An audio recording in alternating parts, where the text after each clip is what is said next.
studying a postgrad course at USW. It's helped me step outside of my comfort zone. It's helped me learn new skills. It's just been a really positive experience. Here at Beicio Cymru, I'm endurance coach, so I essentially look after all our elite cyclists from the age of 17 upwards. Any one week I might work with a rider going to national championships, a European champion, working with an athlete to help them fulfill their ambitions of being successful in sport. It's really fulfilling. When I started coaching as a profession, I wasn't really bothered about learning and studying. I thought I've kind of reached the limit of what I could achieve in coaching badges. So I'm doing a postgraduate course in sport coaching and performance. What I really loved about the course was the flexibility that it gave me.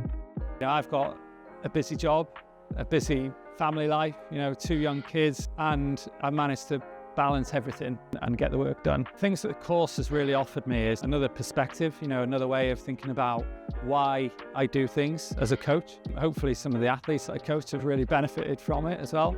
The course has given me the skills to move on in my career and to make that next step, to help coach Olympians. That would be the big goal for me as a coach. If you're thinking about studying a postgrad course at USW, if you're willing to learn and you want to just develop in your career and see where you can get to, go for it.